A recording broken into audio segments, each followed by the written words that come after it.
And so excited to be back after Thanksgiving and seeing all your smiling faces. I missed you guys last week, and so it's good to be back.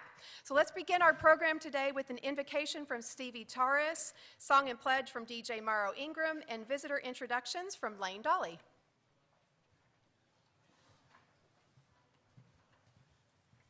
Good morning. As we come together in joined hearts and joined efforts to give to others, I'd like to ask you to bow your heads with me to pray. To our Creator, our Almighty, we just ask you, we thank you for a new decade that's upon us.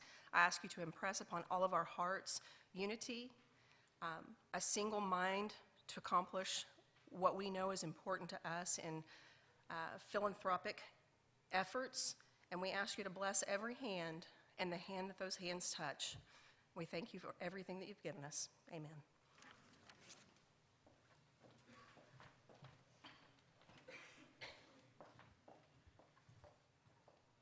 Good afternoon.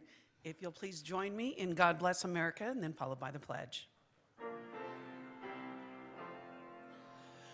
God bless America, land that I love.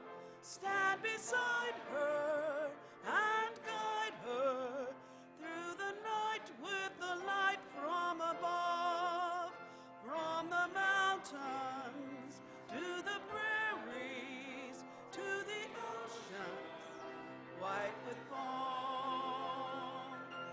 God bless America, my home, sweet home. God bless America, my home, sweet home. I pledge allegiance to the flag of the United States of America and to the republic for which it stands, one nation under God, indivisible, with liberty and justice for all.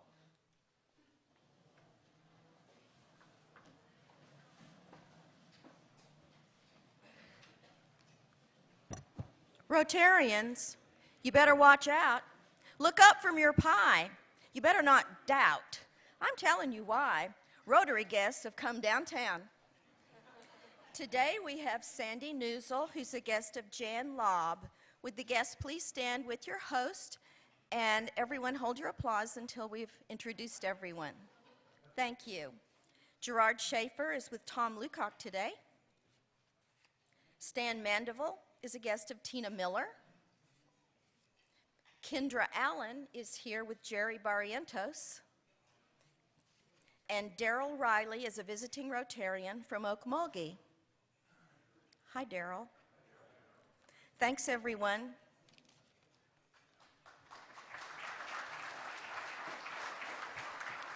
Special thank you to our weekly meeting sponsors, David Wolfers with James Potts Wolfers, Inc., and Bill Miller, Paul Bowman, Gordon Greer with Bank First. Thank you to our sponsors. We really appreciate you. We have one committee meeting following the program today, Shop with a Cop in room 233, and I think we'll hear a little bit more from them here in a little bit. And in upcoming programs next week, have you met Eric Colin yet? He's a new Rotary member. He is a great guy. He is with Colin Investigations. And has anyone read The Guardian by John Grisham? Anyone? Okay. This is what I envision Eric doing. I have no idea if I'm way off base, but this is a program that you do not want to miss. He is doing great work, and I know you'll want to hear about that. And then again on December 18th, Dr. Casey Schrum. So these will be some great programs coming up.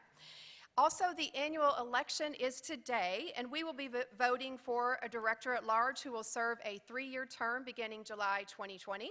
The candidates are Forrest Cameron, Lane Dolly, and Katie Johnson. How will you decide? Oh my goodness, they're all outstanding candidates.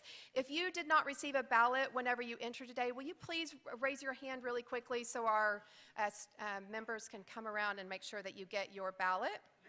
And then you'll just return that to them so we can tally those during the meeting, and we will find out at the end of today who won for the next 3 years.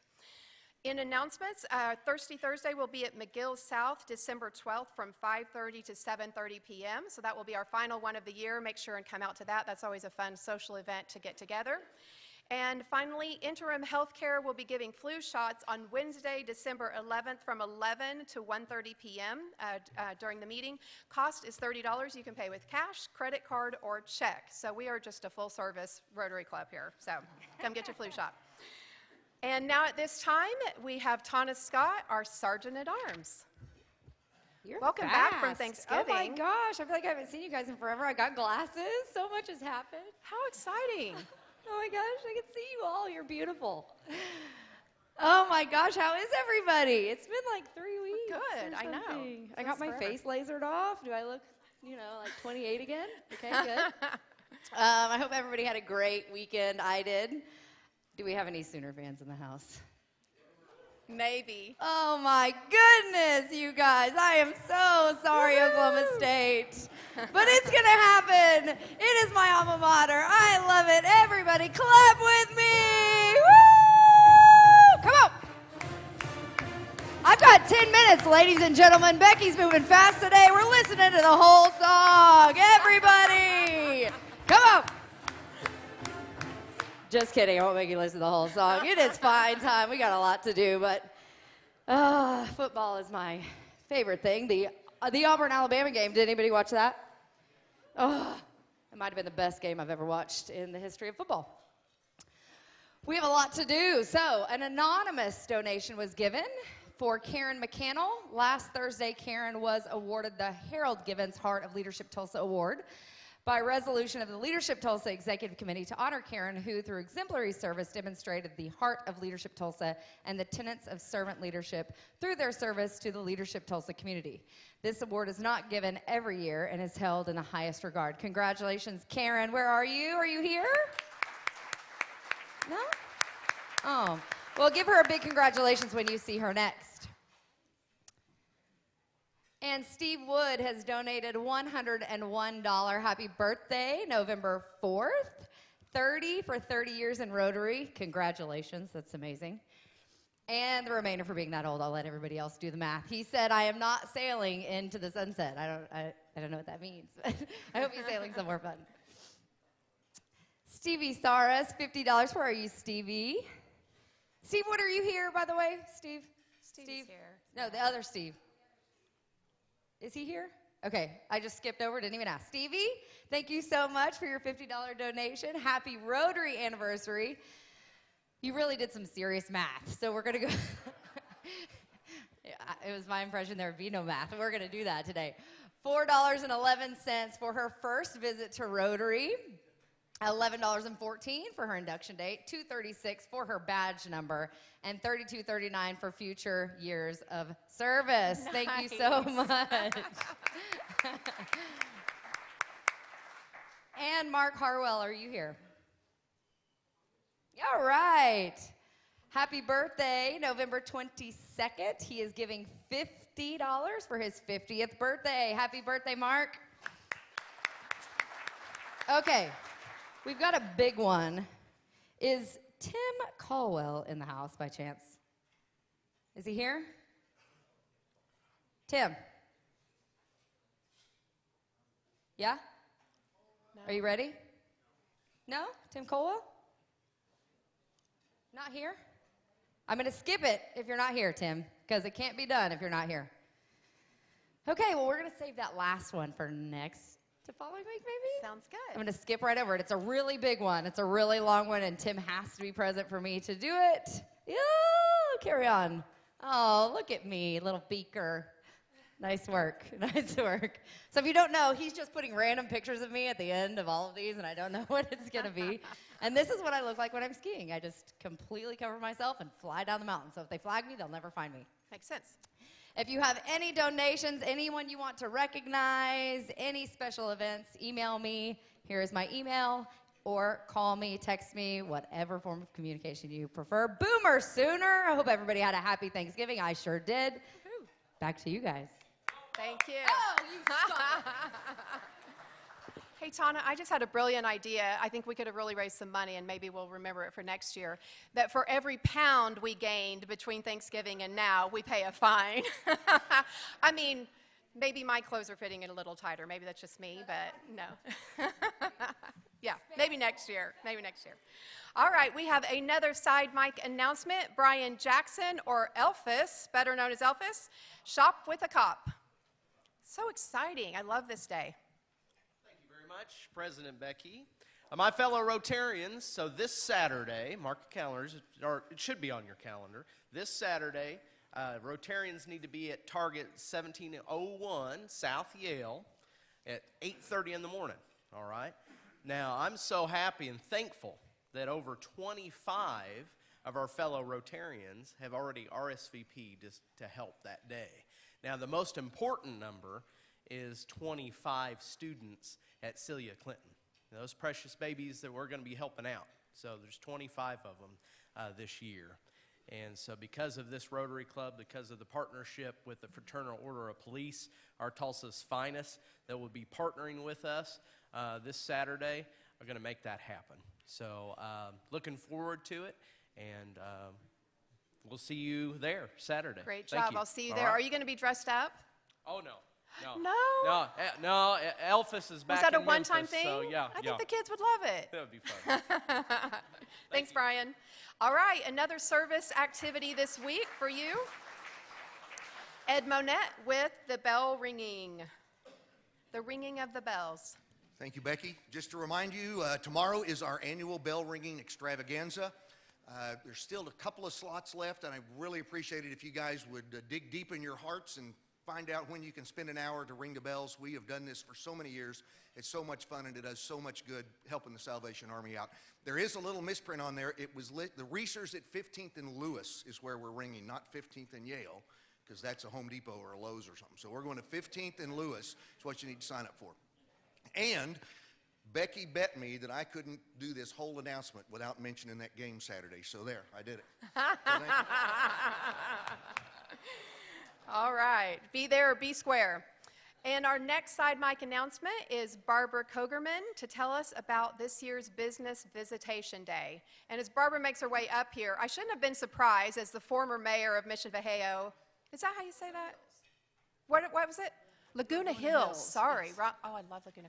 Anyway, she's former mayor, you know, so she's so organized, and she has this Business Visitation Day under wraps this year. This is going to be exciting. So what do you have for us? Thank you. Well, there are three things to look forward to in January, as we all know. First is the Rose Bowl game, and it may be the participant will be the OSU, which would be the Ohio State, maybe. The second one takes place on January 21st, and that's National Hug Day, and I know I'm looking forward to that. Unfortunately, it's not a Rotary Day. The third thing is BizViz. That's our annual Rotary Business Visitation Day, which takes place the last meeting of the month of January. That's the 29th, and we are actively looking for hosts. So this is your chance to show off to your other Rotarians what you are doing for the economy, for the community, and you as a Rotarian to visit one of those amazing places and find out more about what they do and trends in the industry and so forth. So it's one of our most popular events, and we're now looking for hosts. So you'll find on your table one of these. We tried to simplify it, so you can fill this out as you listen to our wonderful meeting, and you can bring it next week, or we have 2 weeks, by the way, to do this, 2 more weeks. Or you can hand it to one of the staff, hand it to me, I'll be out there. And we're really looking forward to making something happen. Do this quickly. We already have 3 businesses who've signed up, and it's going to be really exciting, so looking forward to it. And go ahead. I see you grabbing for the forms. Very, very good. And we'll see you outside, or give it to staff, or mail it in, or you'll have a chance next week, or take one and think about it. So it's Business Visitation Day, the 29th, and it's going to be a great event, really one of our most popular events. So thank you.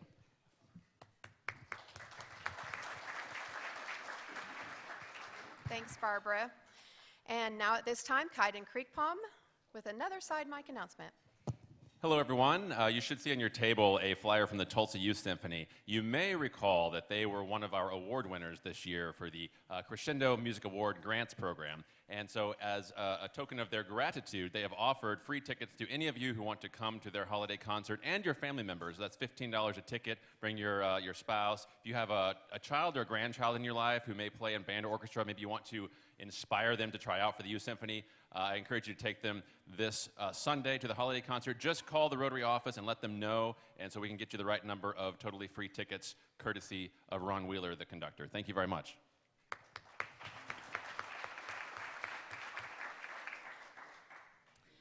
I get the honor of introducing our Rotarian of the Day, Kip Lycum. And as a leadership junkie myself, and all things leadership quotes, inspiration, and everything, one of my favorites is that you should surround yourself with the 5 people that you most want to be like, because you'll become an average of the 5 people that you surround yourself most often. With that in mind, I thought of Kip this year as someone that I needed in my inner circle to help as an advisor and someone to bounce ideas off of and just to be a support and encouragement. So Kip, thank you so much for all the support you've given me this year. This has been a ton of fun. And he is who had the idea to bring these leadership experts in today, which we are so thrilled to hear from. Kip Lycum is a native Tulsan, the grandson of German-Russian immigrants. Kip has an economics and finance degree and a master's of business administration degree, each from the University of Tulsa. Kip is a member of the Tulsa Foundation for Architecture Board of Advisors. He is on the board of directors and is a member of the Legacy Society of the Tulsa Boys Home and is past president of the Tulsa Economic Development Corporation. Kip is the managing partner of Lycum Investments, a family office investment company. Kip is married to Pat, a native Bostonian and fellow member of the Rotary Club of Tulsa. They have 2 sons, both of whom are employed in the commercial real estate industry in Tulsa. Kip, Pat, and their dog, Ollie, have the unusual practice of driving to Maine every summer where they are joined in vacation land. Sounds like a good place to me during our summer, for sure, by their sons, daughters-in-law, and grandchildren. Please help me welcome Kip Lycum.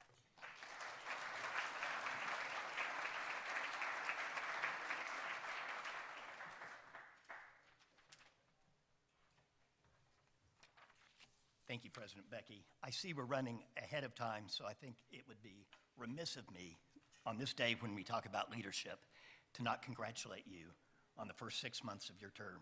Your energy and enthusiasm are contagious. I hear it from many of our fellow members. Thank you very much for all you've done for us.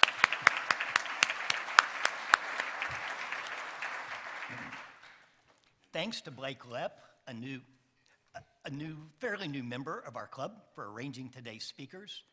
And I want to welcome to our club Amy Brown, the Chief Financial Officer of Hogan Assessments. Blake serves as the Manager of Public Relations at Hogan Assessments. One of the most interesting companies in our city, founded in 1987 by Doctors Joyce and Robert Hogan, Hogan Assessments is the world leader in personality assessment and leadership development. We are privileged to be joined today by 2 stars of the Hogan team, Doctors Amber Burkhart on my far left, and on my near left, Dr. Aaron Laxon. Amber Burkhart earned a Master's of Sciences and a doctorate from Texas A&M University in IO Psychology, that is, Industrial and Organizational Psychology. She has authored multiple professional publications and presented numerous papers and symposia at professional events. She also serves as a valuable resource for Hogan's Marketing and Communications Department, having interviewed for numerous publications and radio broadcasts as an expert in personality psychology and leadership development. Amber is responsible for managing personality assessment projects for a number of Fortune 500 companies. From Colorado State University, Erin Laxon earned her master's and doctorate degrees in IO Psychology. Since January 2017, Erin has been responsible for assisting in the growth and support of Hogan's clients. In addition to driving strategic self-awareness among mid to senior level leaders through assessment and talent development programs, Erin delivers consultant solutions while maintaining and growing relationships with new and existing Hogan clients. Erin and Amber, despite their very hectic schedules, took time to spend an evening with us recently. Prepare to be in equal parts impressed and charmed by them. Please join me in welcoming to the Rotary Club stage Amber Burkhart and Aaron Laxon.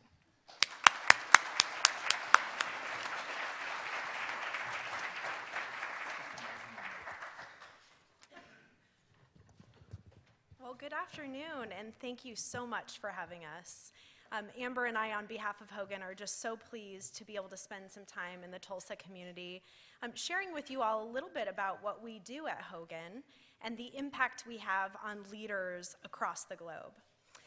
But before I get started, I have to share just a very quick story, because about 20 years ago was the only time I've ever stood on a Rotary Club stage before. And I had the honor of receiving a scholarship that Rotary had given for my undergraduate studies at Colorado State University. So 20 years, it was in Colorado Springs, Colorado, and I have to say that although I may have looked a little bit younger then, I'm probably even more excited to be here with you all today and share with you a little bit about what we do. So Amber and I are here to share a little bit about what Hogan does for our global clients, as well as the history that we have. As Kip mentioned, we are a Tulsa-based organization, one that probably many of you have not heard of or are not familiar with. And here in a moment, Amber's going to share just a little brief history about our time in Tulsa and the start of our organization. So this is my first time at Rotary. I don't have a cool story like Aaron does, but I'm equally as excited to be here. So what you see on the screen are pictures of our founders of Hogan, as Kip mentioned, Drs. Robert and Joyce Hogan. As Aaron mentioned, I'm not sure how many of you are familiar with Hogan Assessments, but we're based right at First and Greenwood, and we've been in Tulsa for over 30 years. And when Drs. Robert and Joyce Hogan founded Hogan, it was in a time where organizations were using assessments to select employees to be in those organizations. But the thing about those assessments that they were using is that they actually had some negative impact. They were causing some discrimination and bias.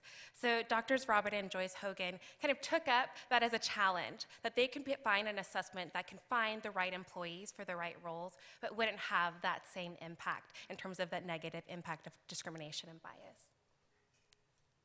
So they started Hogan Assessments.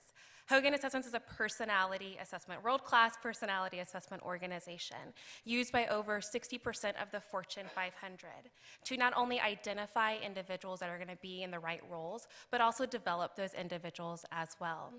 Aaron and I specifically are going to be talking more about the use of personality assessments in terms of leadership identification and development. But what's really interesting is, we talk about it at the individual level to some extent, but there's broader impact of the assessments. You can think about how they can impact team development, how they can impact overall organizational performance.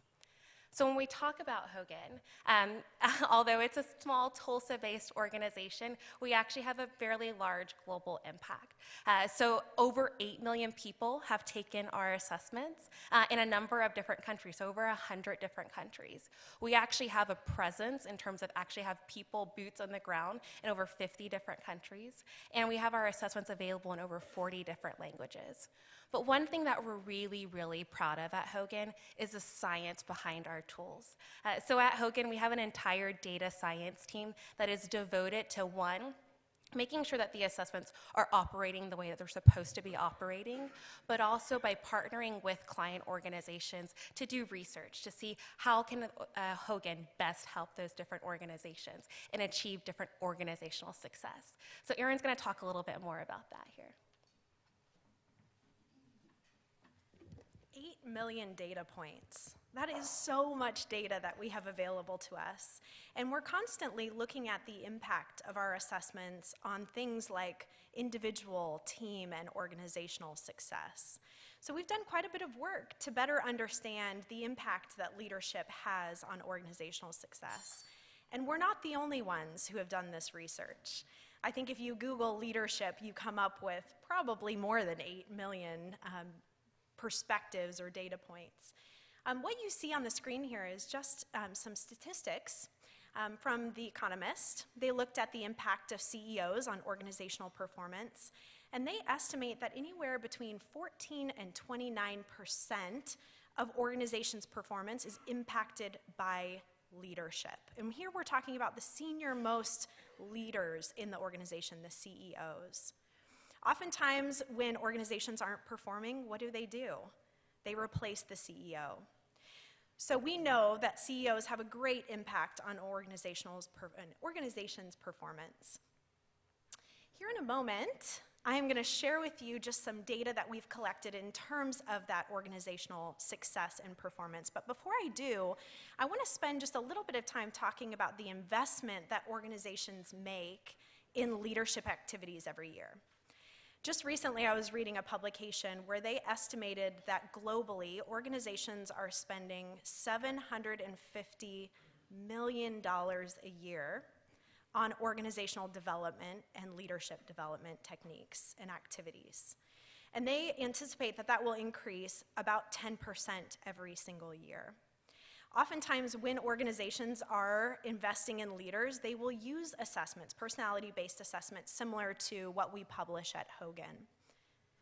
And they use that assessment data as part of the overall development journey of the leader.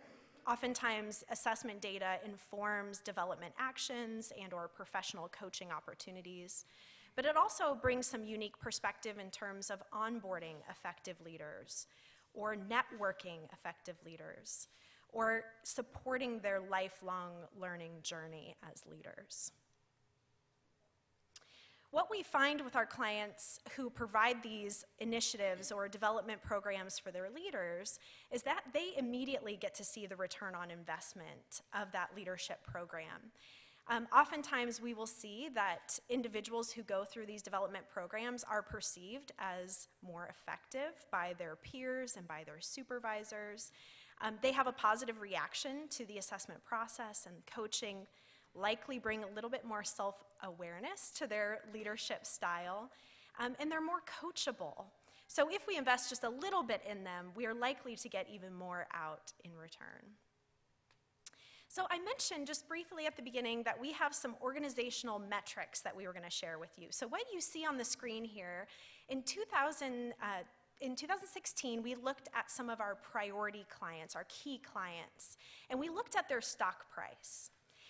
This stock price immediately followed a large-scale investment in their leaders. And we'll share with you a specific case study here in a moment. But what you see is when we looked at the stock price following that large-scale leadership investment, we see a huge increase in their organizational performance or success, as indicated by their overall stock price. So Amber has done quite a bit of work with one of our priority clients in particular, and she's going to share with you just a little bit about the journey to how we made the conclusion that we see on the screen.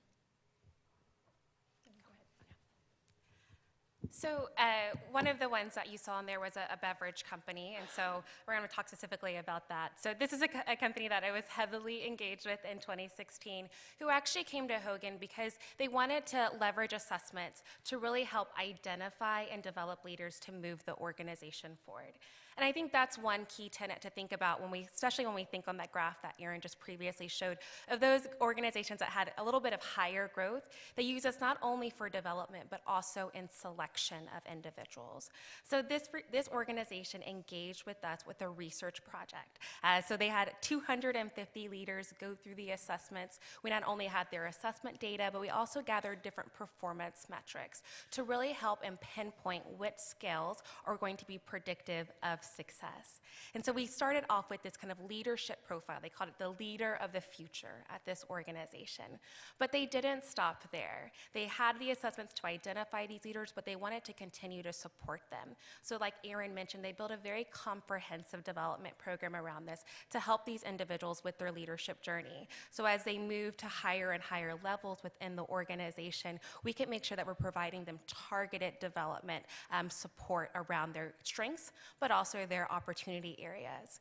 And one other way that I really liked working with this specific organization is that both Aaron and I have had the opportunity to travel internationally with this organization as they have engaged us with different team development opportunities. So going in and working with leadership teams to identify what are some ways that they can better work together, what are strengths that are maybe not being used, and what are opportunity areas that are maybe being overused, or we call them derailers at Hogan. What are those things that are getting in the way of their success? And this program has flourished. So we show numbers from 2016 to 2017, but here we're almost at the end of 2019, and they're still using us. I mentioned they started with 250 individuals who went through the assessments. We're now upwards of over 1,000 people that have been assessed in this organization and have been provided this development support. So I think we make a pretty strong claim that effective leadership impacts the bottom line of organizations. And there's lots of ways we can look at our science to help us really understand what that impact is. But the impact is there. And I would make the argument that because we know the impact is large, wouldn't organizations want to know who they should differentially invest in, who those effective leaders are who are going to carry their organization forward? So through the work that Amber just mentioned and with many other clients, we help organizations identify the right talent so that they can invest in those who are going to have the largest impact on the bottom line of their organization. I want to introduce you to really two aspects or dimensions of leadership that you will oftentimes see in leadership research. And at Hogan, we do differentiate the two of them. I would say the most well-known dimension of leadership that organizations oftentimes really focus on for promoting leaders is this concept of leadership emergence. Those who emerge within an organization are those who stand out. They're highly visible, they're highly networked, and as a result of that visibility, they oftentimes are promoted within the organization. But that's only one piece of the puzzle. Highly emergent leaders aren't necessarily those that are highly effective. Highly effective leaders are individuals who build and maintain really strong and high-performing work teams. So we need to make sure that we and our clients are not over-indexing on leadership emergence and overlooking those leaders who are highly effective. Because based on our previous research that we shared with you, those who are effective actually impact the bottom line of an organization. In looking at these two tenets of leadership, we've actually found that there's very little overlap between the two, meaning we only find about 10% of leaders being highly emergent and highly effective. So if you are in an organization and you're only identifying those who are emergent, you are missing out on a huge portion of the population that could be influencing the success of your organization. So effective leaders, we know, build and maintain high-performing teams. They leverage the members of their teams in unique and novel ways, leveraging their strengths to get the results or achieve the results that they're hoping to. One important thing that Amber is going to share with you all a little bit more on is effective leaders promote and leverage diversity and inclusion among their team. And we find that this is so important in today's work world. So we're going to share with you a little bit of the work that we've done on D&I and the impact that it has on organizational success. So diversity and inclusion is probably one of the most common topics that my clients come to me talking about. They want to know how can Hogan Assessments help them in this space. And in fact, it's a pretty popular topic in our kind of research as a whole. Aaron and I both belong to an organization called the Society of Industrial and Organizational Psychologists, a little bit of a mouthful, but SIOP for short. And every year they do a survey to see what are the top trends that are happening in the workplace. And I would say for the past 5 years, diversity and inclusion has been in the top 5, and oftentimes it's 1 or 2.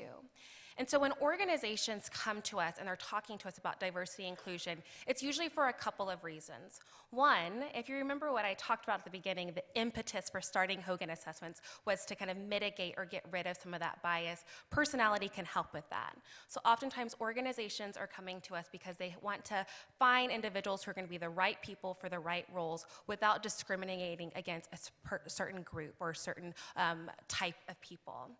The other thing when we think about the impact of personality on diversity and inclusion is that we can actually start to identify individuals who are going to promote a culture of diversity and inclusion.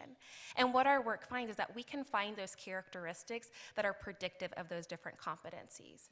So if, for example, we find that leaders who are seen as being more optimistic, they're seen as being more resilient and diplomatic, they're not arrogant, they're not defensive, they're not critical. They're actually described as discouraging discrimination and prejudice. They show respect for others. They value diverse perspectives. They relate well to a variety of different people. And not only that, they treat all employees fairly, regardless of differences. And I think the immediate thing that oftentimes comes to mind when we talk about differences is demographic differences. But there are also other differences that are inherent in the workplace, and personality is one of those as well. So when we talk about leaders who really leverage diversity, they're leaders who are not going to create what I would call an organization of robots.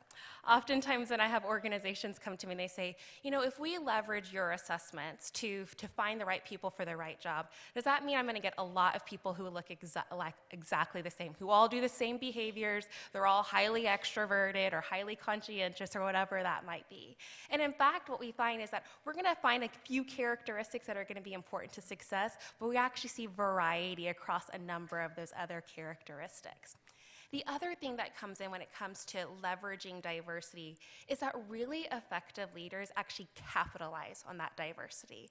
They actually capitalize on the variety of individuals they have on their team because they're able to help them effectively leverage those strengths, but also recognize where there are gaps by any particular individual and see how they can fill those in. So I actually want to show you a little bit of an example. So I'm going to show you some real data that's going to show up on the screen here. So Aaron and I have both worked with an organization that has a leadership team, and you're actually seeing in aggregate form, I'm not going to disclose anything, but in aggregate form, you're seeing this leadership team's personality results. The first thing that I want to point out here when you're looking at this screen is across the bottom are 7 scales on one of our assessments called the Hogan Personality Inventory, and then kind of the percentages is the percentage of high, low, and moderate scores that are showing up on that team. One thing to point out is that on none of those scales do you see 100% representation, right? We're not hiring robots, we're not hiring individuals that all demonstrate the same characteristics. I want to just use an example real quick on a scale called prudence. So prudence is a scale around conscientiousness. And what we find for individuals who score higher on prudence, so let's say for that 43% there, is that these are individuals who are likely going to be seen as being very detailed, very process-oriented, and very structured. You know what gaps or opportunities these individuals may have? They may be seen as overly rigid. They may be seen as not being able to adapt fast in changing organizations. In contrast, individuals, that 24% who score low on prudence, are seen as being very adaptable. They're flexible. They can go along with change pretty smoothly. You know what their watch-outs are? These are individuals who may not put all the details into place. They may overlook certain process steps. And so what happens is, at face value, it seems like these two groups might be kind of headbutting against each other. They work in very different ways. But what we find with effective leadership, these individuals are actually able to work quite well together because our low prudence individuals are able to fill in the gaps in terms of being more agile in what we call VUCA world. We'll also see those individuals who score higher on prudence are helping to put the process steps into place to make sure that solutions are actually implemented effectively. And so when you think across, sorry, one more thing before I go to that next slide. Aaron kind of mentioned at the organizational level some different impacts from using personality assessments. I want to dive a bit deeper into one particular organization, the beverage organization that I mentioned earlier, and talk about them. So, you know, we see that 20% on the screen that showed up a little bit earlier in terms of that stock price rising. But how did we get there? How did we get to that increased rise? What we find when we worked with this organization was when they use that profile that I mentioned, is those leaders who kind of fit the profile. So when their characteristics align with those characteristics that were needed, they were described as being individuals who were going to be the future of the organization. They were described as individuals who had higher potential than others. And they were described as individuals that had higher performance. And it wasn't just by a little bit. These individuals were 3 times more likely to be effective within these organizations. So by making those steps in terms of selecting those individuals, you can start to see kind of the cascading response there when we get that 20% on a previous slide. So like I mentioned earlier, when we think about kind of all of the different pieces of information that we can pull in, we can look at the individual level and see that we're hiring individuals and leveraging individuals who have higher performance, higher potential. We see that we have teams that are able to work together and fill the gaps within organizations. And then overall, we have organizations who are able to perform more effectively. And we can actually see that in demonstrable numbers that are coming out in stock prices. So that's what we wanted to kind of talk with you all about today. I know personality can be an interesting topic, so we wanted to make sure we save some time for any questions today. So thank you.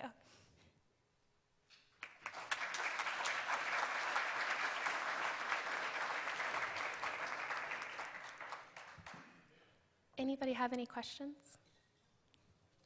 Oh. I think there's one. And then. 2, actually. Okay. You work worldwide, and there's so many cultural differences. How do you account for the cultural differences? I mean, dealing with Asians versus maybe Italians or something like that, you know.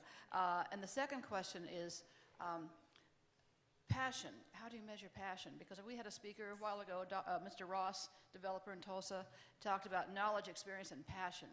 And how do you measure that dimension? So Yeah, absolutely. So I'm going to do the culture question and you do the passion question? Okay. So one interesting, I feel like I'm stepping on something. One interesting thing about personality is that it's actually fairly consistent across cultures. So we use something called the 5-factor model, and it's a pretty well-validated and researched model of personality. And what research shows is that these 5 factors actually come up very consistently no matter if we're in Japan or if we're in Mexico or in the US. What's really interesting, though, and we dive into the research, and we have a colleague at Hogan that's done quite a bit of this, he was based in China for a little bit, is that although we see these same factors come up pretty consistently, different cultures value those factors differently. So I'll mention the prudence one, for example. So remember, that's around conscientiousness, about individuals who kind of are very structured at the high end, more flexible at the low end. We also have another skill that's called ambition on the Hogan Personality Inventory, and it's about kind of exhibiting these like hard-driving leadership behaviors. And what we find in more Western cultures is that ambition is a characteristic that's valued more. But when we move to countries like China and the Far East, is that it's actually characteristics around prudence that tend to be more important there. So we still see the same characteristics show up. We actually still see this, what we call like the same variance of those scores coming up. But when we get to leadership roles, Chinese leaders tend to be higher on prudence, while US leaders tend to be higher on ambition. Okay, so for passion, I think there are several scales and ways in which we can define and view passion. So if I think about passion as being able to communicate your vision in an emotional way, part of our assessments measure ambition, so drive for results. And we also have a scale called sociability, which is how do you verbalize the work that you're driving towards. So we have several scales that I would say we could look at in combination to assess somebody's passion for things. But I would say at the core of passion is drive, and that's ambition. Any thoughts? I see there's a question back there. How do you assess personality? You use the Minnesota multi-basic personality? Yeah, so we actually have a proprietary assessment. We actually have 3. One is called the Hogan Personality Inventory, which is going to be most akin to personality tools that you've been through in the past. So it's what we call a day-to-day measure of personality.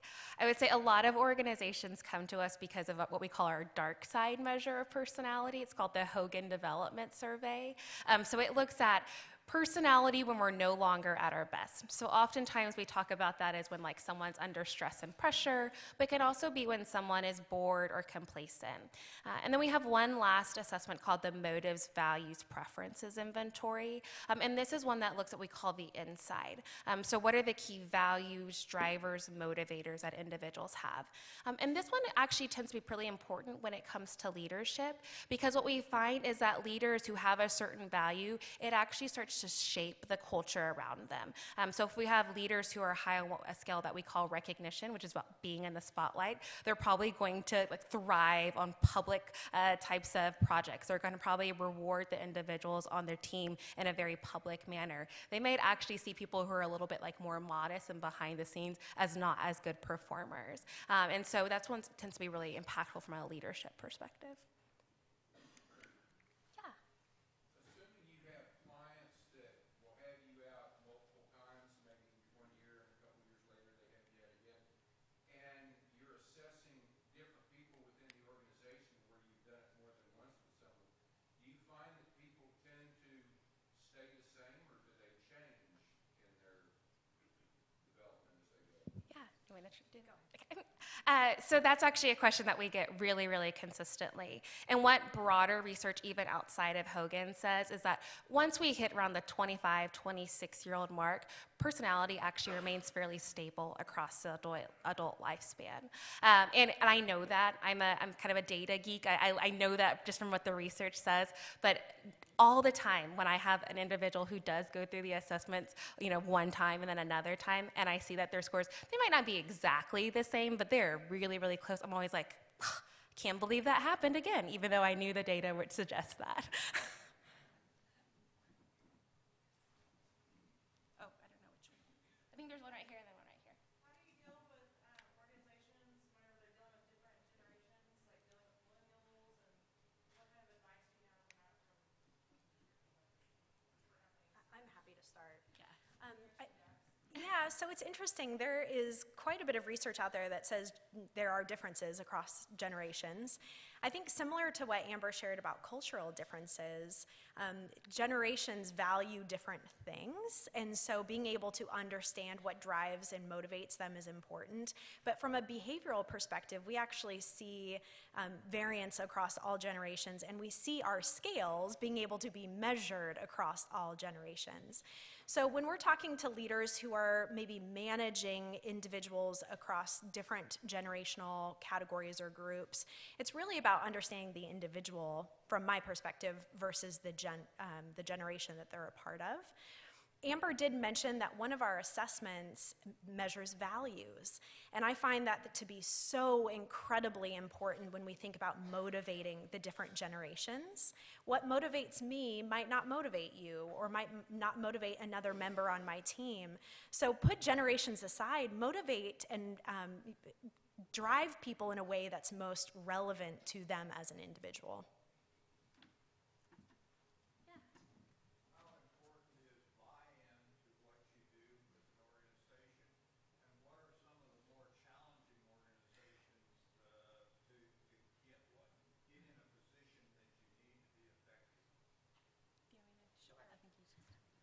So I like to think of the implementation and integration of Hogan into organizations as the red thread. So I'll describe what I actually mean by that. Oftentimes organizations will invite us to be a part of either their selection or development process, and we will implement the use of tools to help them make better people decisions, and we do see a positive impact on that. Where we see even more of an impact is when the organization integrates our assessments across the employee life cycle. So they're selecting individuals into the organization based, not solely, but as a data point, they're using Hogan to make smarter selection decisions. Then they're using that information to onboard individuals and to develop them and potentially to move them around the organization. So that's what I call the red thread. When Hogan is the red thread in an organization, you will see higher levels of ROI. Stakeholder buy-in is absolutely critical for organizations if they intend on implementing Hogan as the red thread. And oftentimes, part of getting buy-in is having individuals experience our assessments. So oftentimes, as we're working with clients, we will invite their business leaders to take a part of our assessments and to receive feedback and coaching, because the tools speak for themselves. They are so incredibly powerful and really help us getting support and buy-in from key leaders. And I'll just say one other thing on that note. So the example organization that we use, it's a real organization. And although we showed the numbers from 2016 to 2017, the work in that organization actually started in 2014 with the buy-in process. So with working with leaders, getting them familiar with the assessments, having them go through it, as Erin mentioned, it was a lot of work to get it. But I think once we kind of get that buy-in, as Erin alluded to, and I even mentioned, and then it really starts to just proliferate through the organization. So it could start off with a really small group, and then at this point with that organization, we probably assess a third of that organization at this point. I think right here. I'm curious, do you all find your services relevant to small companies, and how expensive is it? I don't want to talk about money. So we have solutions that range from costing $5 all the way up to $400 and more even after that when you talk about the actual services. But what I will say is, so we mentioned that we work with 60% of the Fortune 500. We actually work with a lot of small organizations, even smaller organizations kind of here in Tulsa as well. And so we're not limiting us just to like the big organizations. I love when I can just get in my car and drive to an organization here in town rather than having to get on a plane and fly across the ocean. So if you want to work with us, come. You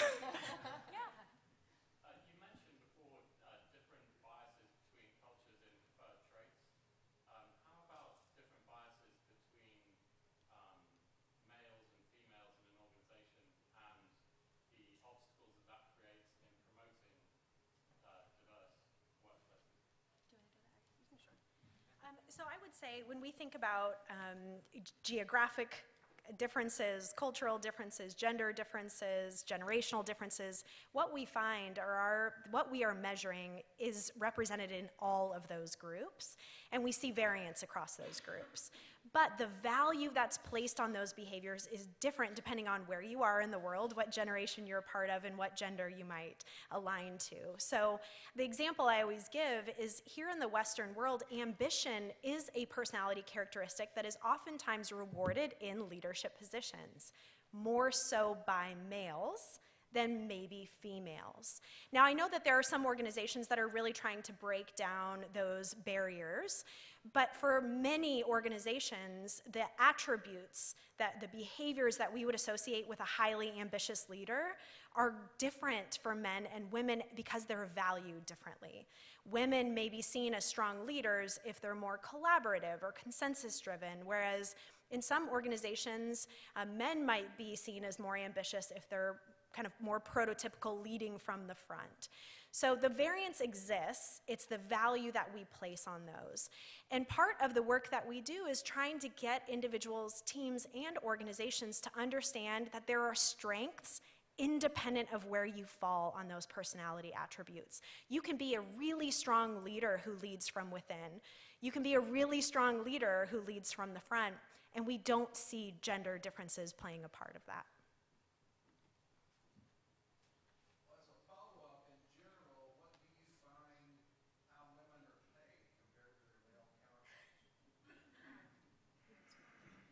I mean, so we don't personally do pay research. What we know, and from everything that I read, and I read a lot about it, is that women aren't paid at the same level as men. And what's really interesting, I think, to this question here, and kind of goes back to the first slide, is that's really why Robert and Joyce got into this business, right? When you think about the characteristics that are related to success, they're related to success. But to Erin's point, we put a higher value sometimes on when men demonstrate those characteristics than when women demonstrate those characteristics. I'm not very familiar with personality. Okay. But I've been curious just how effective are they in truly accurately measuring what they report major, and how your assessments compare to Myers-Briggs is about the only one that comes to mind right now. I'm not even sure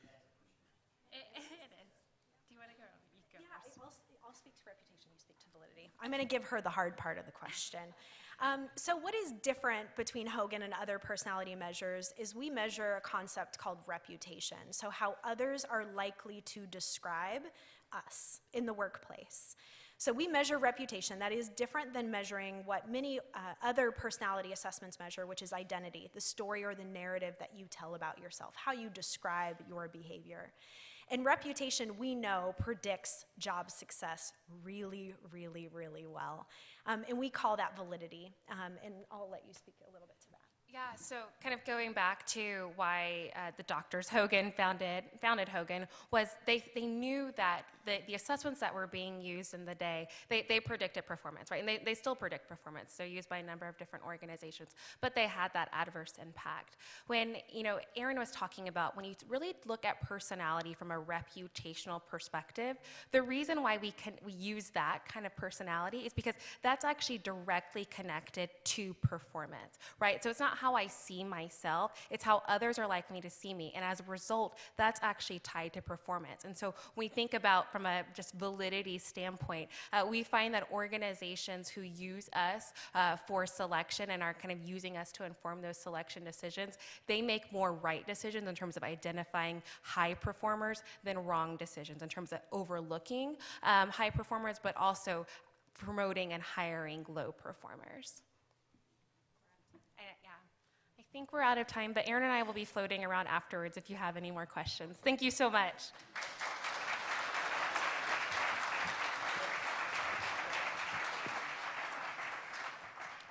That was excellent. Thank you all so much. And I can speak personally that if I had not had some of the assessment programs that I went through as a young manager, I probably would not have progressed as far as I did.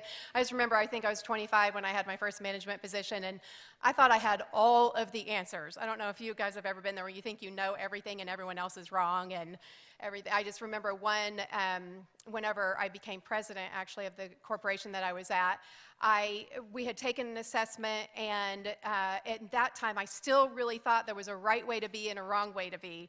And I remember getting one of my characteristics back, and it was, there were several that I wanted, and one was called woo, and it was like how much people like you. And I think, oh my goodness, it was only 100 people in our corporation, so I knew everyone, I liked everyone, I thought they liked me, of course. Anyway, so we would have these talks, and I thought, oh, I hope I'm woo whenever whenever these results come back. And woo was like number 27 out of 32 on mine, and my top 5 were things like discipline, strategy, things like that. And I was literally depressed about it for 5 or 6 months. I thought, this is terrible. I wish I had people like you that had really kind of trained us a little better on there's not a right or wrong, there are good, there's the positive and then the dark side of anything. But what I did learn very quickly that as president of that organization, I could not have woo in my characteristics and have been successful in that job. So the things that I had definitely equipped me for the job that I was in. And I love its application to Rotary as well, where look at all these different leaders in the room, different generation, different types of leaders, different industries. I honestly don't know, because I'm in a lot of trade organizations, I'm sure you are as well, where in our trade organizations, when we take personality tests, we're all the exact same personality. Bankers are pretty boring. We're like the boring, straight-laced. We kind of look around. There's nobody with woo on our panel. I can assure you of that.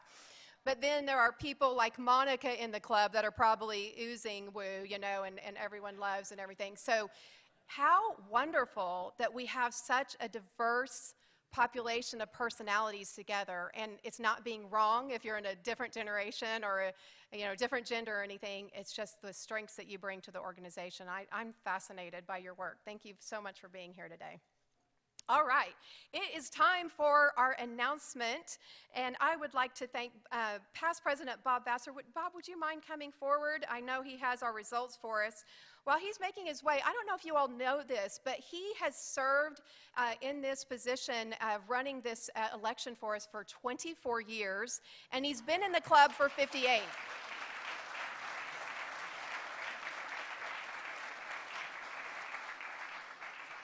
one of our foundational members, and Bob actually started the Rotary Computer Club because back in the day when they were first coming out, you know, we didn't know how to use internet or anything like that, so Bob was the guy that taught everybody how to probably use DuckDB and everything else. So how exciting that you're on our team and that you're helping us today. Thank you, Bob, and your team today for running a great election, as always. We appreciate your help. All right, the moment you have all been waiting for. Like I said, we had a wonderful array of candidates this year, and this year our new winner is Forrest Cameron.